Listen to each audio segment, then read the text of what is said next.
Sorry guys, my phone died midway and I honestly thought I was gonna have to redo everything, but it stayed on there. So I was about to say, so when the abomination that lays waste spoken of by Daniel the Nabai, put up in the Mikdash, he who reads let him understands, and let those that are in Yehuda flee to the mountains, and let those that are in the housetops now come back down to take whatever out of the house.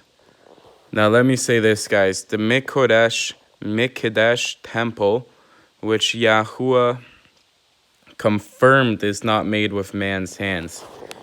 People nowadays are looking for the third temple that will be made by man's hands when Yahusha made clear we are the temple of the Ruach HaKodesh. We are the temple of the Ruach Yahuwah, meaning we are the temple.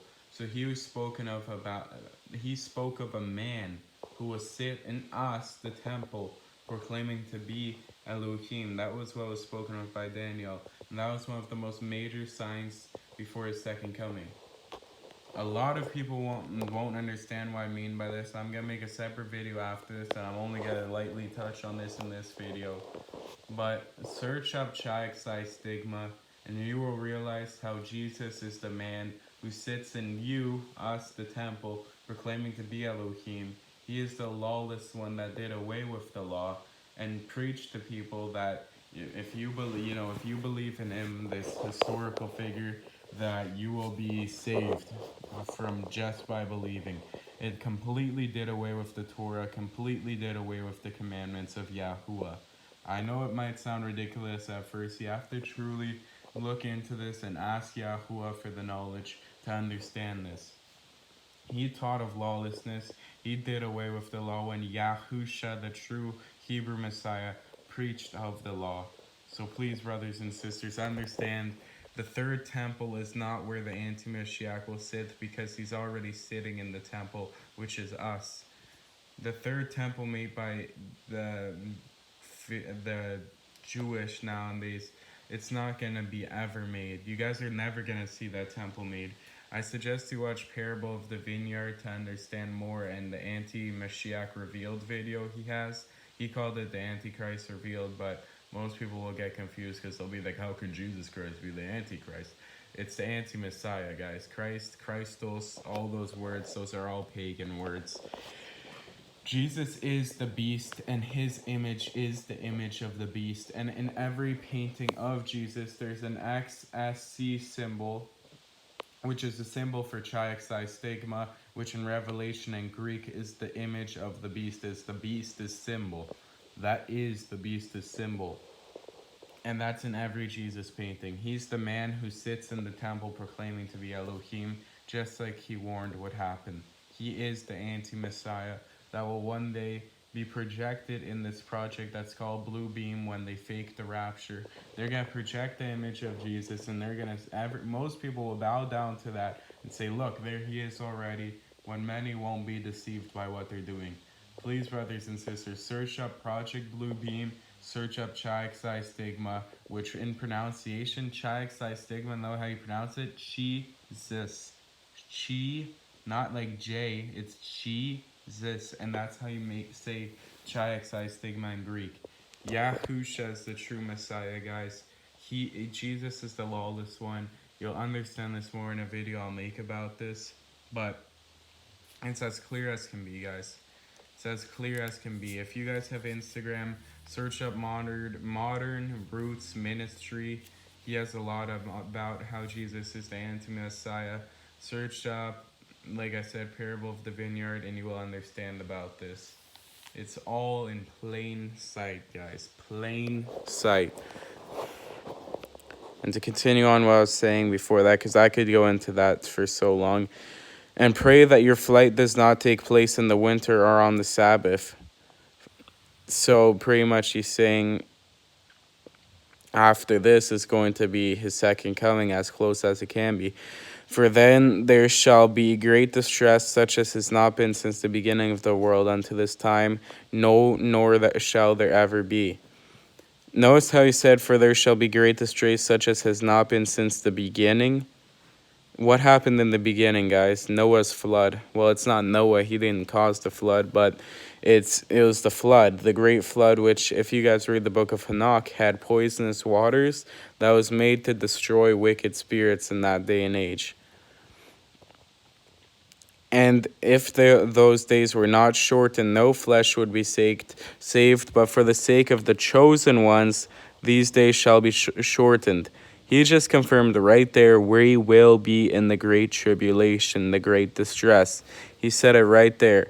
For the sake of the chosen ones, those days shall be shortened. He confirmed us, the chosen ones, will be there. And look, here's Hamashiach and there. Then, if anyone says to you, look, there's Hamashiach or there, do not believe. For false messiahs, Jesus, a false messiah, and false prophets shall arise up, and they shall show great signs and wonders, so as even to lead astray, if possible, even the chosen ones.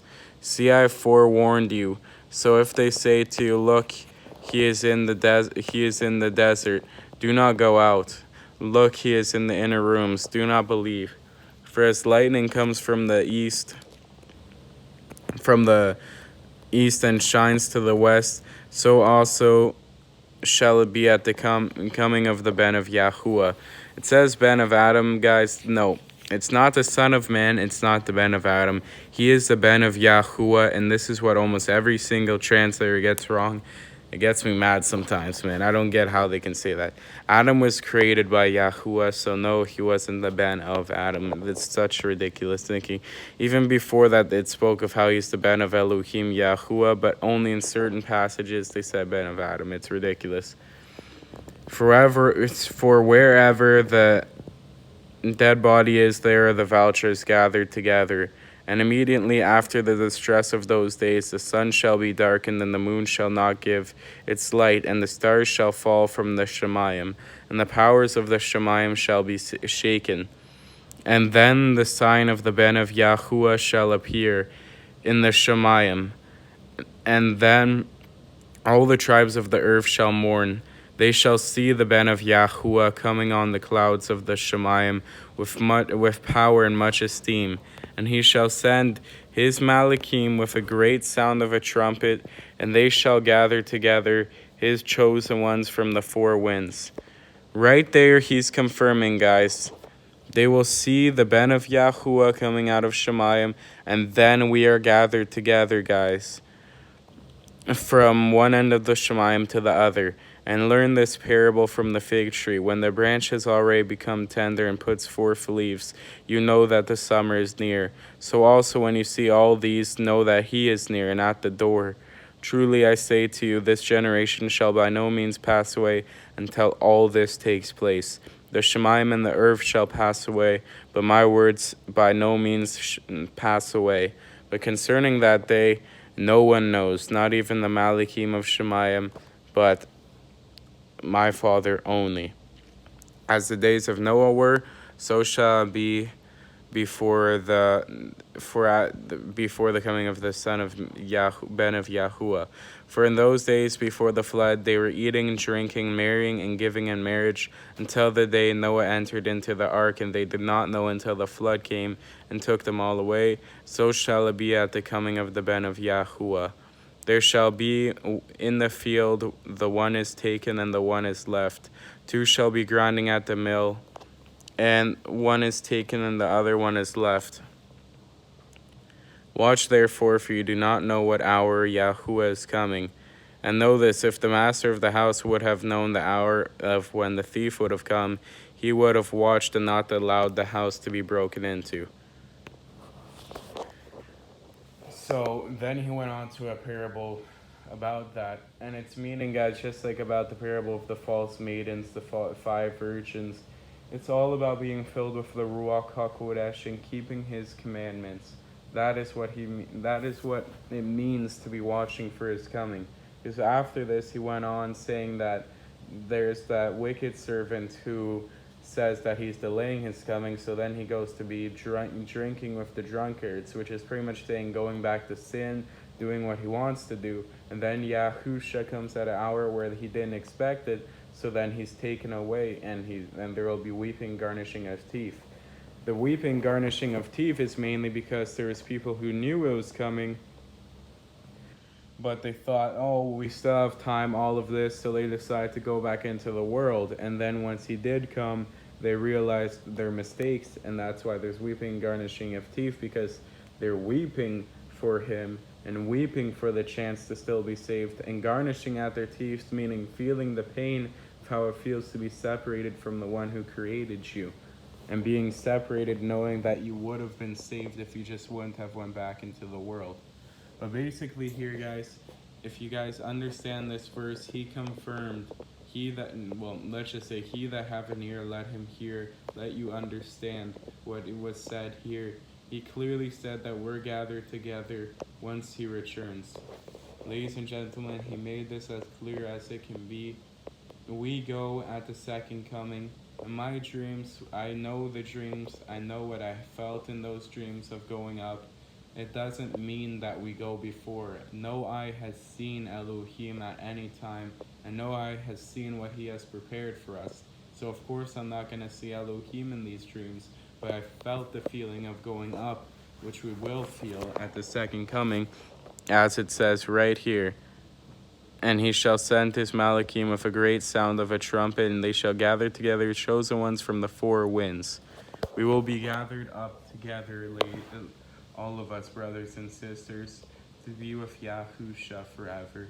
Be ready for the second coming. Know it draws near.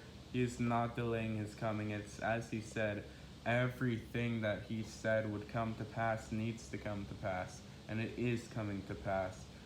Everything needs to be fulfilled, and then the end shall come. Then Yahusha shall return. Nations are rising against nations right now. Deadly diseases are happening right now.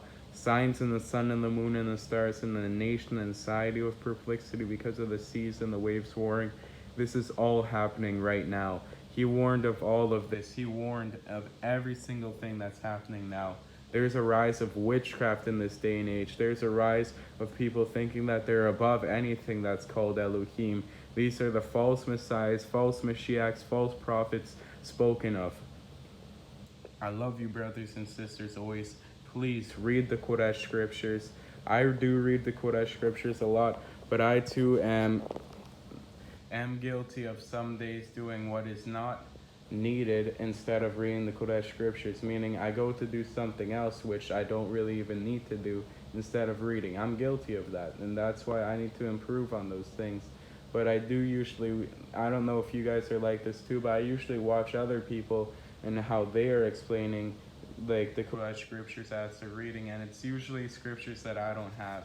Like I have the renewed covenant in the Old Testament, but I don't have the scriptures, the books like Second Esdras and Escalations and Apocrypha. I don't have all of these books, which I do want to have, but I've searched up about it, and it's like I barely can find anything. So I usually watch Parable of the Vineyard to understand more and to actually be able to see and read the scriptures that I don't have access to right now.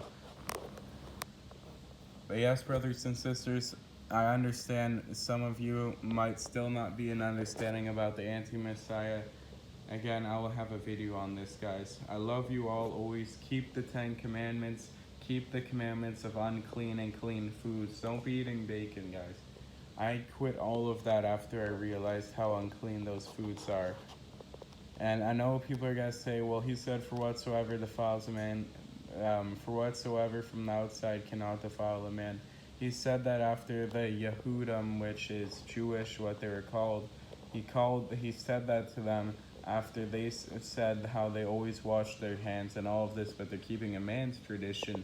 And when they saw that Kepha and his disciples were eating bread, while not washing their hands, he said this, meaning that the dust particles, the dirt on your hands, it'll go through and be processed, and it won't defile you.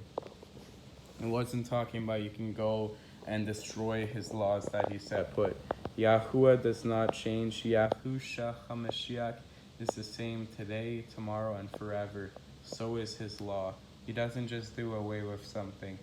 That would be the preaching of the lawless one, which many follow. Jesus, this church teaching, this Pope Francis false prophet teaching, all of this leads to a lake of fire, people. We need to understand that only the chosen ones, only a few will even be saved at the second coming. So I honestly hope, guys, that all of you keep his commandments as I have tried to keep all of them. Of course, the 600 laws, not all of them apply to us. But keep the unclean, clean food laws, and of course keep the 10 Commandments. And for those saying, no, the law was doing away with blah, blah, blah, you guys are just doing what he said would happen. The lawless, following the lawless one. You guys can't go murder right now and then say you're washed in the blood. It's ridiculous, guys.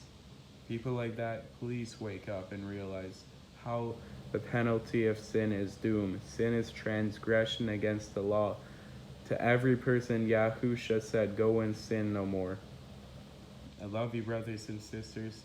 Have a good day, evening, night, however, whatever time it is for you guys. It's 4 o'clock here, so have a good evening, guys.